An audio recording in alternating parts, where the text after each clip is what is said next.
The phone call came on a Thursday afternoon, the kind of day that feels ordinary until it isn't. I was tightening bolts on a client's motorcycle when my phone buzzed. Mom's voice sounded too bright, too rehearsed. Claire. Honey, great news. We sold the mountain cabin. For a second, my wrench froze midair. You. What? I asked, though. I already knew what she'd said. We sold the cabin, she repeated cheerfully like it was a coupon deal at the grocery store. Greg found a buyer and the timing couldn't be better. Casey's wedding is next month and this will help with the expenses. My throat went dry. That cabin wasn't yours to sell, I said slowly, each word feeling heavier than the last. It was part of Grandpa's trust. She sighed long and theatrical. Oh, that old paperwork again. Greg checked with a lawyer. Apparently there were issues with the signatures, so technically it's not valid anymore. The world tilted. You can't just decide that, Mom. Don't be dramatic, Claire. Casey's wedding is important. It's her big moment and this family needs to show up properly. I swallowed hard, tasting metal in disbelief. So you sold my inheritance. Silence stretched for a moment, then came her clipped reply. You're so ungrateful sometimes. Grandpa would have wanted to help his family. My voice cracked. He was my family. She laughed lightly, that brittle sound that always came before she said something cruel.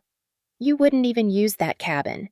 You spend your life buried in grease and engines. At least this way it goes to something beautiful. I hung up before I could scream. My hand shook around the phone grease mixing with sweat. The cabin wasn't just wood and nails. It was every Sunday morning coffee with Grandpa, every story he told me about integrity, every lesson about fixing what others would throw away. I turned toward the key rack on the wall. The old brass cabin key still hung there dull from years of use. My chest tightened as I realized something final had just broken something no tool could repair. They hadn't just sold property. They'd sold the last piece of him I had left and called it love. I grew up in a garage that smelled like gasoline and old stories. My grandfather, Ray Whitman, wasn't just a man who built machines. He built discipline. When I was 10, he handed me a wrench and said, if you can fix an engine, you can fix almost anything. While other kids watched cartoons, I learned how to align pistons and polish chrome until it gleamed like morning sun. The first time I got a motor running on my own, he didn't cheer. He just smiled proud but calm, like he knew I was meant for this. Keep your tools clean and your heart cleaner, he'd say. That was his gospel. Grandpa's garage was our church, oil-stained floors, wooden workbenches lined with tools hung in perfect order. On Sundays, we'd drive his old '68 Mustang up to the mountain cabin deep in the Rockies. It wasn't fancy, but it was ours, wood walls, stone fireplace, and a view that made the world go silent. Those were the only times I ever saw him rest. When he passed from a sudden heart attack, I was 24. The funeral was small.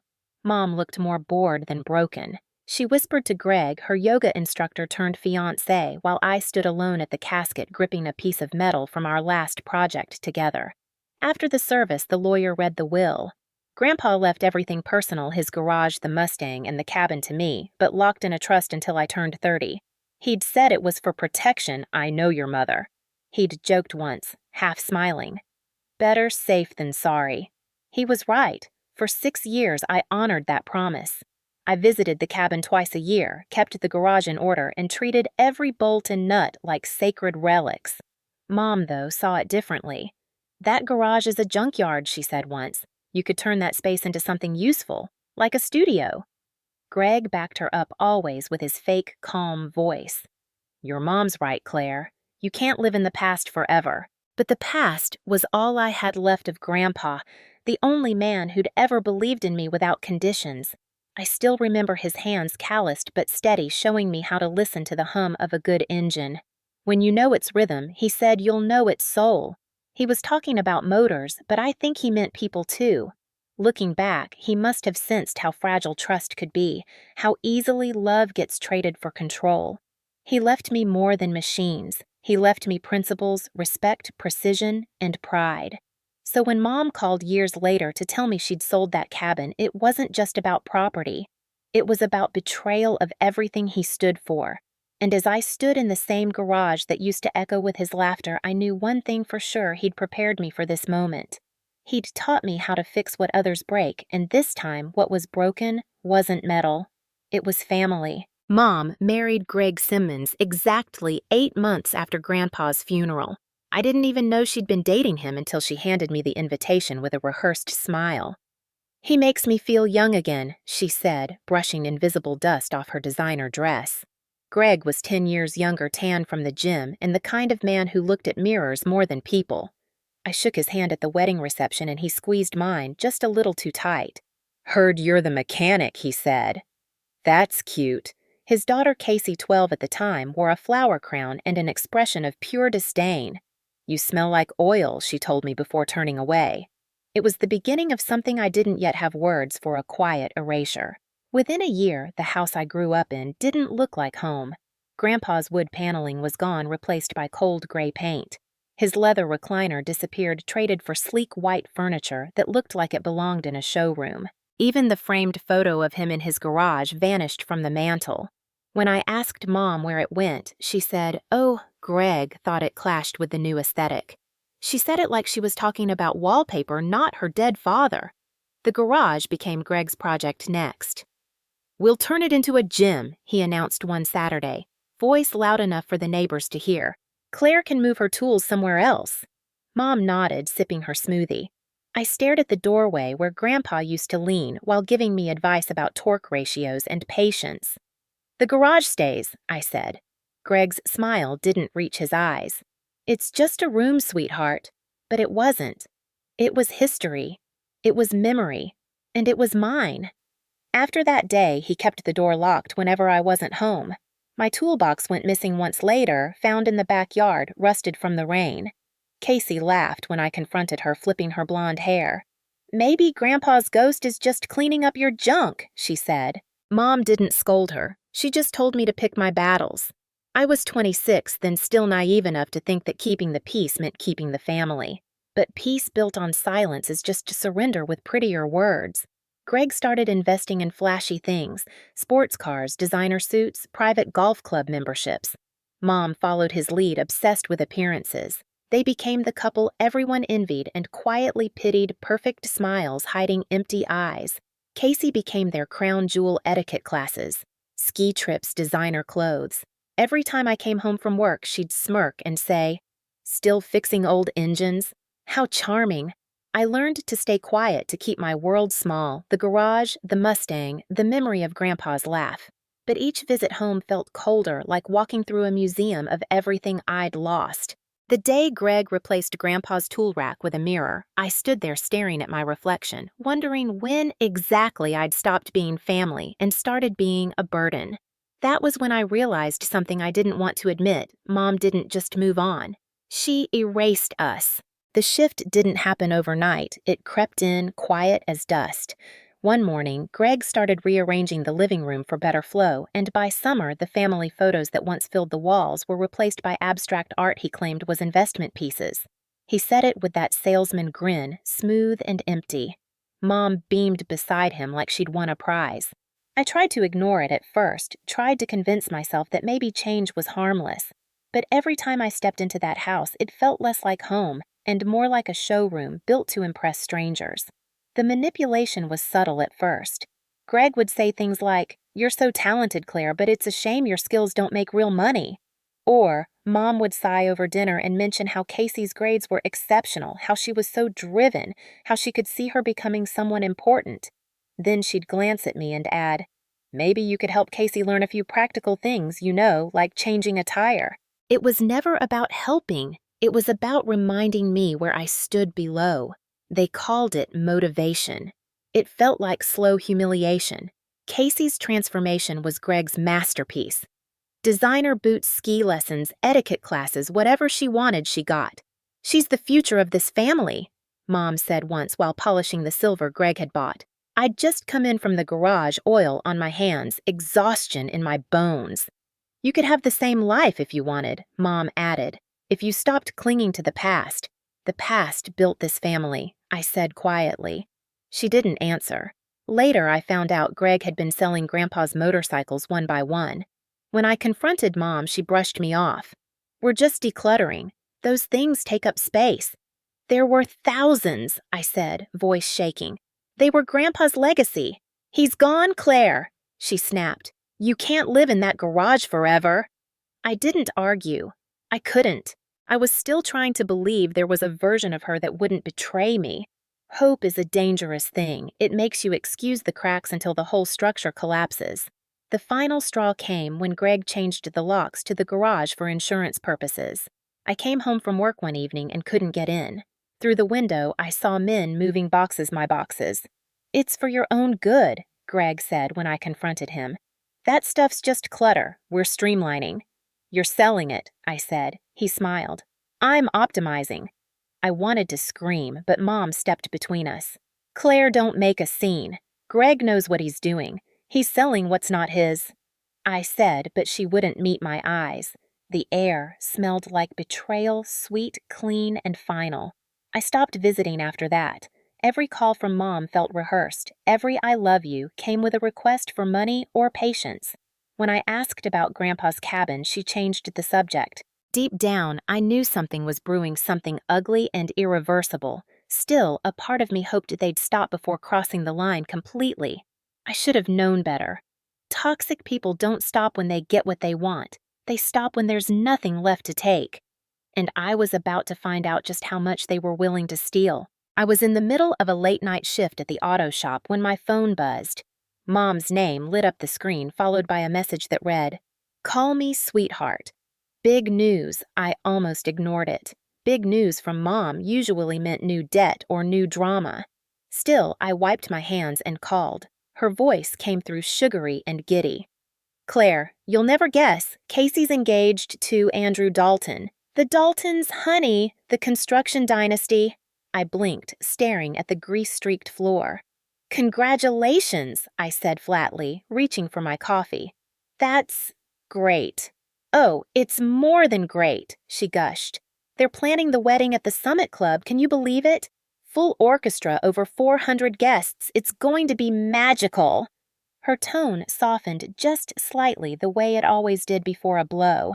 "Of course it's going to be a little expensive, but Greg and I figured it out." My stomach clenched. "What do you mean you figured it out?"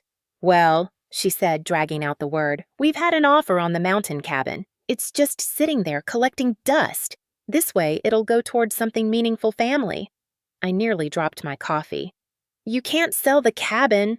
"Claire," she said with a sigh, as if I were a stubborn child, "the paperwork on that trust was never properly notarized. Greg's lawyer found some issues, so technically it falls under my authority. That's not how trusts work, Mom.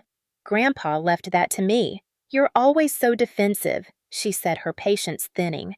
"This is for Casey's future. Don't be selfish." I laughed bitterly. "Selfish? You're stealing from me. Don't use that word," she snapped. "You don't even use the cabin. What would you do with it anyway?" "Fix the roof. Host your little mechanic friends." Her tone turned sharp cold. "Be reasonable. You're single, childless, always covered in oil. Casey's wedding is her chance at happiness. You should be proud to help." "Help," I said, voice trembling. "You mean fund it. I mean be supportive," she said smoothly. "That's what families do." "Families don't lie about legal documents," I whispered. There was a pause. Then her final dagger.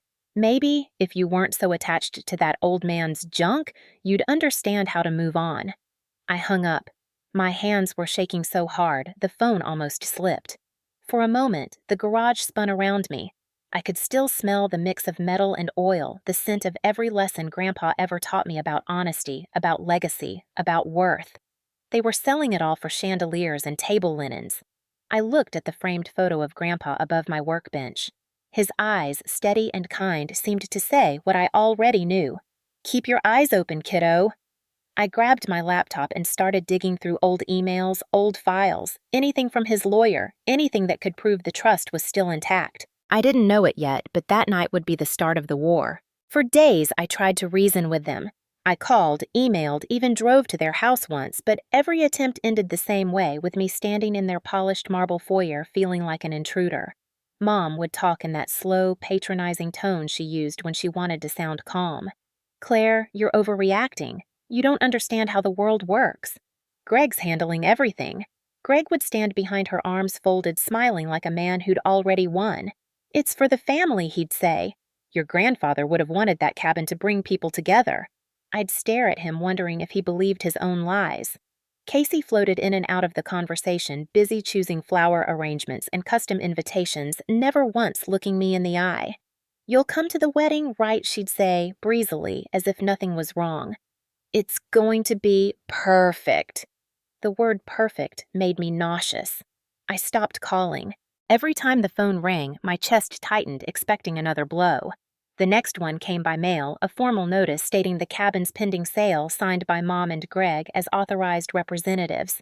I crumpled it in my hands and sat on the garage floor until the light faded.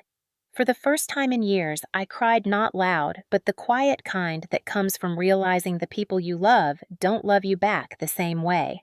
That night, I drove to the old house parking in front of the garage that used to be mine. The padlock glinted under the porch light.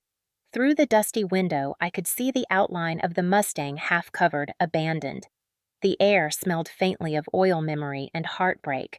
I broke the lock with a crowbar, the sound echoing through the night like a gunshot.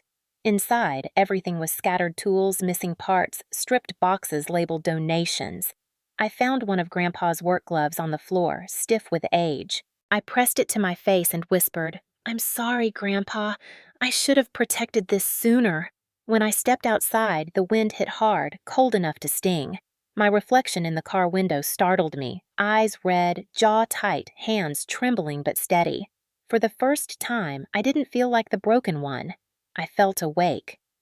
Betrayal, I realized, doesn't just destroy trust, it builds clarity. It strips everything fake until all that's left is truth. And the truth was simple. My mother had chosen greed. Greg had chosen control, and Casey didn't even see the difference. The next morning, I called in sick to work and sat at my kitchen table with a notebook. On the first line, I wrote, "They sold what wasn't theirs." On the next, "Find proof." The words looked small but powerful. I didn't know where to start yet, but I knew one thing for sure: I wasn't going to let them erase Grandpa's legacy without a fight.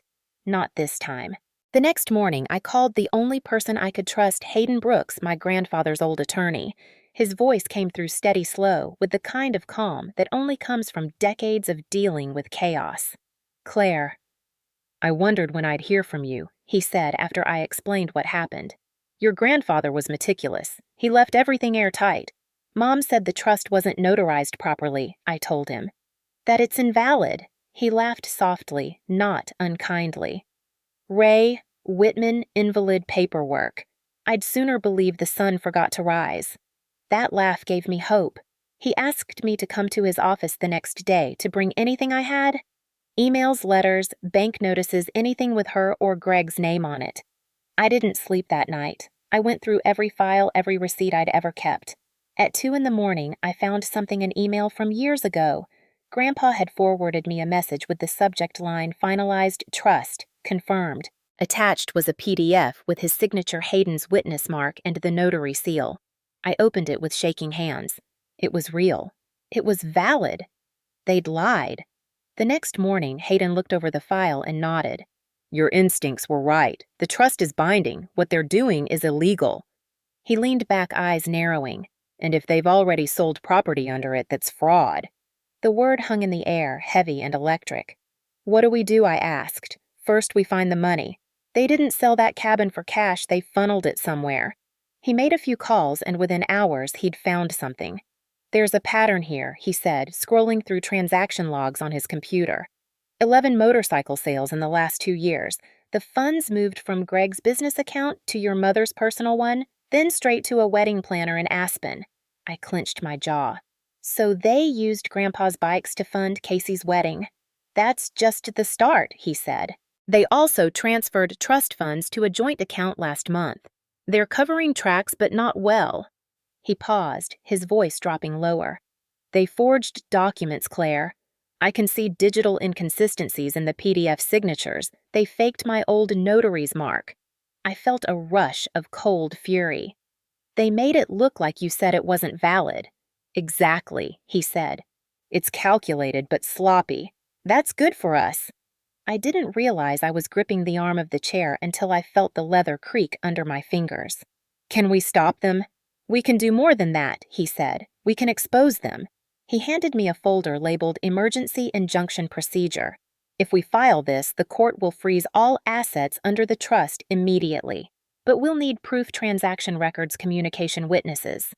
I nodded. I can get those. How? He asked, curious. Greg's careless, I said. He uses a shared email account for his fitness business. I've seen him send invoices from it before. If he kept digital records of those bike sales, they're there. Hayden studied me for a moment, then smiled. Your grandfather would be proud. You've got his stubbornness. That night, I went home and powered up my laptop. I remembered how Greg always bragged about his secure passwords, his birth year and initials. I tried GS 1971. It worked on the first try.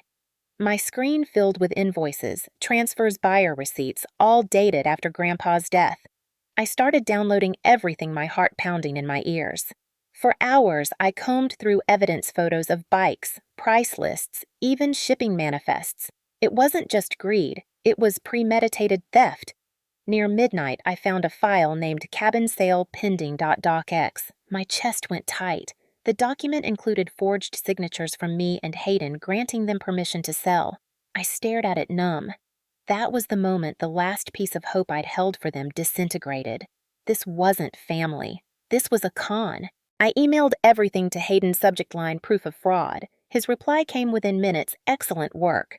Come in tomorrow. We'll file for the injunction. I leaned back in my chair, exhausted but strangely calm. Grandpa used to say, you can't rebuild something until it's completely broken. Maybe that was true. My family was broken beyond repair, but now at least I had the tools to rebuild the truth. The morning after I sent the evidence, I woke up with a strange calmness, like a storm had passed and left everything sharp and cold. Hayden called just after 8. Good news, he said. The judge approved an emergency injunction. The sale of the cabin is frozen until further notice. I didn't smile.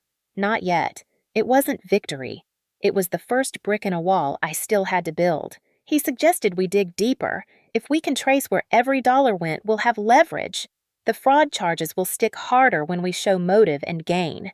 I knew exactly who could help Julia Monroe, my friend from the motorcycle shop now working in cybersecurity. Julia was 29, smart as hell with a sharp sense of justice that matched mine. When I told her what happened, she didn't even blink. Send me the files, she said. If they left digital footprints, I'll find them. That night, we sat in her apartment surrounded by screens glowing with spreadsheets, receipts, and email threads. They didn't even bother to hide it, she said, disgusted. Look at this! Greg transferred the sale proceeds to a shell company under his name, then used those funds for personal improvements. Translation, your sister's wedding. How much? I asked quietly. Over $800,000 in assets liquidated. Bikes, tools, even spare engines. He sold Grandpa's life, I whispered. Piece by piece. Julia's fingers flew across the keyboard. We can prove it. Every sale, every transfer. I sat beside her watching the lines of numbers that represented betrayal. They think I'll stay quiet, I said. They think I'll play the obedient daughter. Julia smirked. Then let's ruin their script. 2 days later, Hayden filed for a full fraud investigation. Subpoenas went out to every auction house, every collector who'd purchased a bike. It was slow, methodical work, but satisfying. For the first time in years, I wasn't just reacting. I was fighting back. Mom called that week pretending everything was fine. Claire, we wanted to invite you to a dress fitting. It'd mean a lot to Casey. I almost laughed. Is that before or after the hearing? There was silence. Then her brittle voice cracked. What hearing? You'll find out soon enough, I said and hung up. That night, I sat in the garage, the one I'd reclaimed after Greg's lock mysteriously broke again. The Mustang sat under a tarp, half restored, gleaming faintly under the light. I ran my hands along the hood. You'd like this, Grandpa, I whispered. I'm fixing the family just like you taught me, starting with the broken parts. My phone buzzed. Julia had sent a new file, found something her text read. I opened it and froze. It was a PDF of forged trust paperwork identical to the one Mom had shown me over the phone. But this version still had its metadata. It was created on Greg's laptop. He hadn't even bothered to change the author name. That was the final piece. I printed everything and slid it into a thick folder labeled Truth. Hayden's words echoed in my head. Truth wins, but it needs evidence. I had both now. I spent the rest of the night cleaning the Mustang's engine, the rhythmic sound of tools grounding me. Justice, like restoration, wasn't about speed. It was about precision. And I was done being quiet. They'd taken everything they could touch, but what was coming next would remind them that I'd inherited something far more dangerous than property. I'd inherited clarity. The day of the meeting felt eerily calm, like the air before a thunderstorm. Hayden had arranged for everyone to gather in his downtown office, Mom, Greg, and Casey included. They thought it was a discussion about misunderstandings. They had no idea it was a reckoning. I arrived early, my evidence folder in hand, the kind of quiet confidence that doesn't come from anger, but from knowing you're right. Hayden greeted me with a reassuring nod. "You ready?" he asked. More than ever, I said. At 10 sharp, the glass doors opened. Mom entered first, wearing a navy blue power suit and pearls, her reasonable mother uniform. Greg followed his tan, sharper than ever, a smugness that didn't fit the room. Casey trailed behind, scrolling her phone, her expression bored. "Claire," Mom said sweetly, "I'm glad you're here. We can resolve this like adults." "That's the plan," I said, keeping my voice level. Hayden gestured to the conference table. "Please have a seat." They sat still, unaware of the trap about to spring. He began professionally sliding a set of papers forward. "Mrs. Simmons, Mr. Simmons, Ms. Whitman. This meeting concerns the Whitman Trust established by the late Raymond Whitman. You've both made claims of administrative authority over the assets. Those claims are false." Greg leaned back. "We had legal consultation." "No," Hayden said evenly. "You had forgery." He clicked his remote. The large screen lit up with scanned images, signatures, emails, and bank transfers. "You've been liquidating trust assets without authorization for over 2 years." Mom's face blanched. "This must be a mistake." "Really?" I asked. "Then explain why the funds from Grandpa's motorcycles ended up paying for Casey's wedding planner and Greg's golf club dues." Casey's head snapped up. "What?" Greg shot me a glare. "You don't understand. I understand perfectly," I cut in. "You used Grandpa's legacy as your personal ATM." Hayden spoke again, his tone calm but surgical. "We've confirmed 11 motorcycle sales totaling $812,000, all traced to your accounts. Additionally, we have proof of forged documentation claiming the trust was invalid." He clicked again, revealing a document on screen, cabin sale pending.docx. My heart pounded as the digital signature line glowed. "This file was created on your laptop, Mr. Simmons." Greg's jaw tightened. "That's circumstantial. It's metadata," Hayden replied coolly. "And the FBI agrees. They've already been notified." The silence in the room was thick. Mom finally found her voice trembling. "Claire, we didn't mean to hurt you. We just wanted to secure Casey's future." "By erasing mine?" I asked. "By selling the only things that mattered to Grandpa?" "You wouldn't understand," she said, her tone sharpening. "You hide in garages. You fix old junk. We were building a family legacy." "You were buying one," I said quietly. "And now you've lost it." Casey stood suddenly, eyes wide. "Wait, this can't be real. Mom, did you really use that money?" Mom reached for her hand. "Honey, it was for you, your future with Andrew." "My future." Casey's voice cracked. "Andrew's mother already pulled the funding for the venue. She said she doesn't want their family name tied to anything illegal." Greg's facade finally cracked. "That's ridiculous." Hayden slid another document forward. "It's not. The court has issued a freeze on all your accounts. The mountain cabin and remaining trust assets are now under judicial protection. Any attempt to access them will be treated as criminal interference." Greg slammed his fist on the table, his composure gone. "You can't do this." "You did it to yourselves," I said, voice steady. Mom's eyes filled with tears. "Claire, please, we can fix this. We're family." I stood. You stopped being family the moment you lied about Grandpa's will. She reached for me, but I stepped back. You taught me something I'll never forget, I said. Love without respect is just manipulation.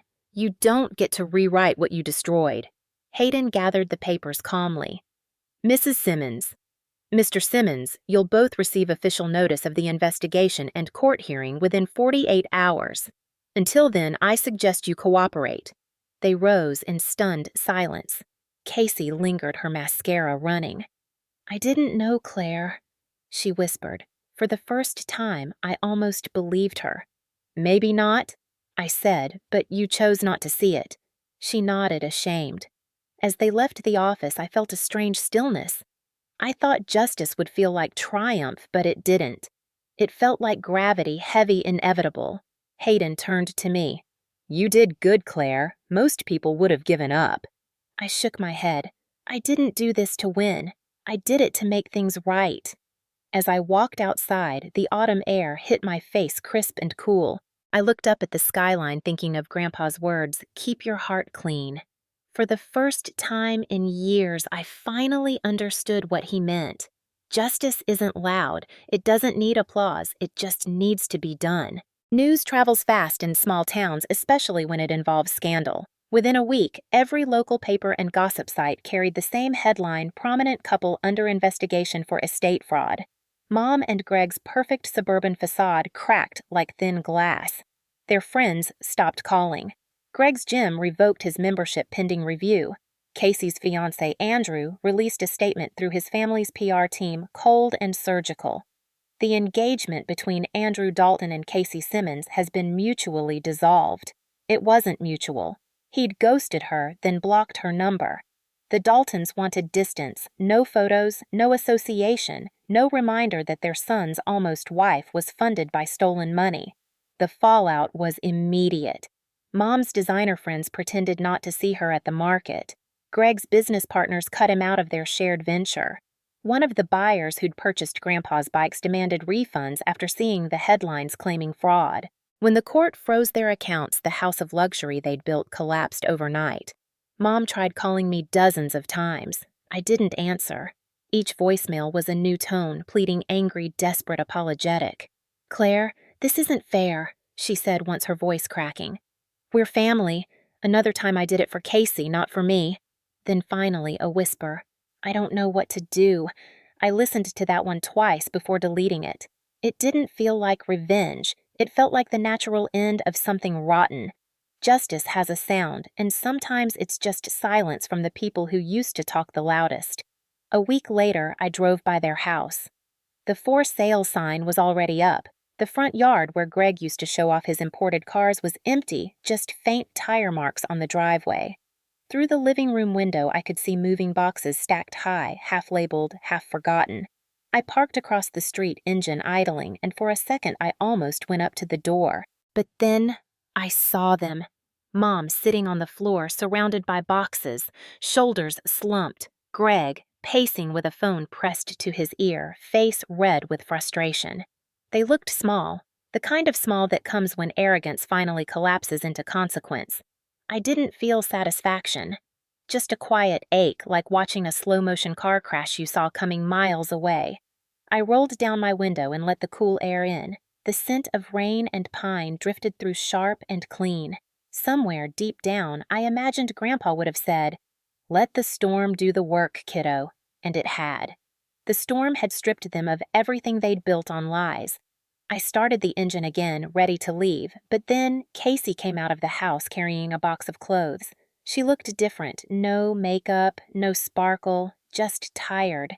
When she saw my car, she froze. For a moment, our eyes met. There was no hatred there, only something fragile. Shame, maybe. She mouthed something, "I'm sorry," then looked away. I nodded once before driving off. That night I called Hayden. "It's over," I said quietly. He hesitated. "You sound disappointed?" "I'm not," I said. "Just tired." He understood. "You did what had to be done.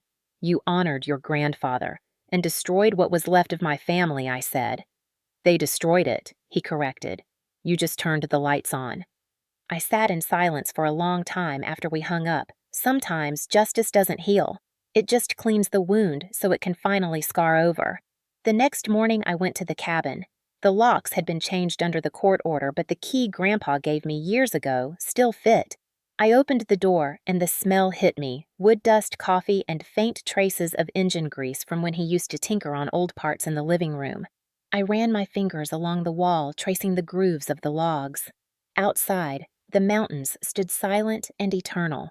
For the first time in a long while, I didn't feel like I was standing in the ruins of something. I felt like I was standing on the foundation of what was left and what was real. It was almost a year before I heard her voice again in person. Mom showed up unannounced one Sunday afternoon, standing on my porch like a stranger who'd lost her map. She looked smaller, her once polished hair streaked with gray, her hands trembling around a paper cup of gas station coffee. "Claire," she said, her voice barely above a whisper. I didn't know where else to go. For a long moment, I just stared at her. Behind her, the autumn trees swayed, gold leaves falling against the cabin's porch, the same cabin she'd once called useless. She stepped forward. "We lost the house. Greg left. Casey's staying with friends. I don't know what to do. I didn't invite her in right away." I let her stand there while silence stretched between us, a silence filled with all the years she hadn't listened. Finally, I said, "You can come inside, but just to talk." Inside, the air smelled of cedar and old memories. She looked around, eyes landing on the photographs of Grandpa, the neatly hung tools, the old Mustang keys resting in a bowl. "You kept everything," she said softly. "He would have liked that." I nodded, not ready to make it easy. She sat down at the table, shoulders sagging. "Claire," she began, her voice shaking. "I know, sorry, doesn't fix anything. I was blind. I let Greg convince me we were doing the right thing. I wanted to be important again. After your father left, after everything, I just wanted someone to see me. So you sold the only person who ever did," I said. Her eyes filled. "I know, and I hate myself for it." I took a deep breath. "Mom, I don't need you to hate yourself. I need you to change." She looked up, desperate. "I will. I've lost everything. Isn't that punishment enough?" "No," I said quietly. "Losing things isn't punishment, it's consequence. Punishment is knowing why it happened." I got up and handed her a framed photo of Grandpa, the one of him smiling next to the Mustang. "He believed in second chances," I said, "but he also believed people have to earn them." She took the photo, her fingers shaking. "Do you think he'd forgive me?" "Eventually," I said, "if you stop lying to me, to yourself." We sat there for a long time, the wind whispering through the trees outside. When she finally stood to leave, she hesitated at the door. "Can I come back sometime?" she asked. I thought about the years of betrayal, the broken trust, the damage she'd caused. "Maybe," I said, "when you can look me in the eye and tell the truth." She nodded slowly. "That's fair." As her car pulled away down the gravel road, I watched from the porch. I didn't feel anger anymore, just a quiet resolve. Forgiveness, I realized, isn't about letting people off the hook. It's about deciding how much space they get in your future. And for now, Mom's space was small. Still, when I walked back inside, I noticed the photo she'd left on the table, the one of Grandpa. She'd wiped the dust from the glass. Maybe that was her first honest act in years. Spring came late to the Rockies that year, slow and deliberate the way healing often is. I spent my days at the cabin rebuilding piece by piece what greed had tried to erase. The smell of oil and pine filled the air again. On the workbench sat the Mustang engine Grandpa and I had started restoring before he died. Each bolt polished, each wire measured, every movement careful. I liked to think he was there in the quiet hum of the mountain wind, in the rhythm of the wrench turning. The court officially closed the case in March. Greg took a plea deal for falsifying documents and avoiding taxes. He avoided jail, but his reputation was done. No gym in the county would hire him. Casey moved back to town after her friends drifted away. I heard she was working part-time at a local cafe. We didn't talk, but one day she sent a short letter. I didn't stop them, but I wish I had. "I'm trying to be better." I believed her. Maybe that was enough. Mom kept her distance, though she sent postcards every few months, simple, remorseful ones. Still sober, still learning. I hope you're okay. I didn't respond, but I didn't throw them away either. They sat tucked in the glove compartment of the Mustang, reminders that forgiveness isn't always loud or final. It's a slow rebuilding, like restoring an engine that's been rusted by neglect. One quiet evening, I drove the Mustang up the winding road to the ridge. The sun was setting behind the peaks, casting gold across the lake. The cabin stood steady against the horizon, stronger than ever. I parked, turned off the engine, and listened to the ticking sound of the cooling metal. That sound, small and steady, felt like peace. Inside, the cabin was warm. The walls still carried the scent of cedar and smoke. On the mantel hung Grandpa's favorite photo, him leaning against the Mustang, hands on his hips, proud and unbothered. Below it, a plaque I'd made read, "Integrity is the only inheritance worth keeping." I poured myself a cup of coffee and sat by the window. For the first time in years, I felt still. Everything they'd tried to take, the garage, the bikes, the cabin, none of it mattered as much as what they couldn't touch. They couldn't steal Grandpa's lessons or the strength he'd built in me. They couldn't rewrite who I became because of him. Outside, a bird landed on the porch railing. The world felt small and complete. I thought about all the people who'd written to me after the story broke other sons' daughters, people betrayed by their families. Some angry, some broken, all searching for justice. It made me realize something simple but powerful. Betrayal may take what you have, but it can never take what you are. Grandpa used to say, "When something's worth fixing, you do it right or you don't do it at all." He meant engines, but I think he meant life too. So I fixed what I could. The truth, the legacy, the part of myself that refused to stay quiet. I stood and walked back to the garage. The Mustang gleamed under the single bulb overhead paint, polished to a mirror shine. I ran my fingers along the hood, whispering, "We did it, Grandpa." "She's running." When I turned the key, the engine roared to life, deep and smooth, just like he'd taught me to make it sound. I took it for a drive down the mountain, the headlights cutting through the dusk. The road was empty, endless, peaceful. At the bend overlooking the valley, I stopped, stepped out, and let the wind hit my face. The stars were starting to appear, faint at first, then bright and bold. They tried to take everything I said softly, but they never understood what they were stealing.